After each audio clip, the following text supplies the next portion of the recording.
Imagine this scene. In the last minute of fourth quarter, your team is behind. You only need one touchdown to turn the game around. You have the ball in your hand, scored a 30-yard touchdown by jumping over a defensive player, and help your team win the game. That play might only happen in your dream, but actually happen in real life. And the player who does this play is Antonio Ginico. Antonio has been playing football for most of the time in his first 19 years. And in these years, he had both ups and downs. Antonio was born and raised in Millpark, New York. Being raised up in a football family, Antonio started playing football in a very young age. His father, Anthony Ginico, is a football coach of Millpark High School. According to Anthony, he began to bring Antonio to practice since he was 9, and Antonio has never missed one practice since then. As Antonio grew up, he became the star of every team he's on and won everything he could win throughout his middle school career. By then, he began to be self-conceited and think himself as the best in the team. In 2013, Antonio became a member of Archbishop Stepanek High School football team, which was the first time he realized he's not best anymore. Antonio suddenly falls from heaven to the hell. He transitioned from the best in the team to the worst in the team. That period of time has been the darkest time in his life. Antonio barely got any play time and could just sit on the bench. In practice, he can't keep up with other teammates. Slowly, he began to think of quitting the team. At that time, Antonio's mom, Jackie Ginico, steps out and becomes the savior.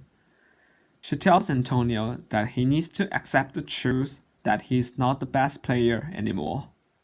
She told him, so what? She's not the most successful person in the world, but that does not stop her from improving herself. There will be always someone better than him. All he needs to do is accept the truth and keep improving himself.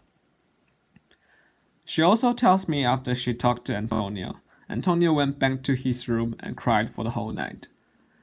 The next day, Antonio speaks, accept the truth. From then, Antonio spent all his spare time practicing football.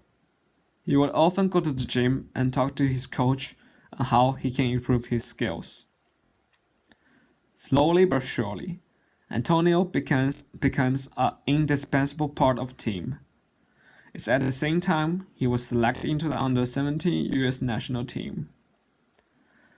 Talking about this experience, Antonio tells me that this experience has helped him so much.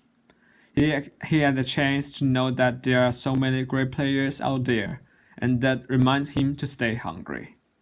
He also said he's really happy to play for his country and is honored to be in the position. As time went by, he became the captain of the team, which meant that he needed to put his team on his back. The coach trusted him, his teammates trusted him, and he lived up to expectations. He led his team won the state championship and received the Golden Dozen Scholar Athlete Award in 2016. After graduating from high school, he decided to go to Pace University to pursue his dream. He surely didn't know what the future will be, but he will not stop improving himself. Antonio is still planning to be a professional football player. This dream seems out of reach, but step by step, Antonio's surely reaching his goal.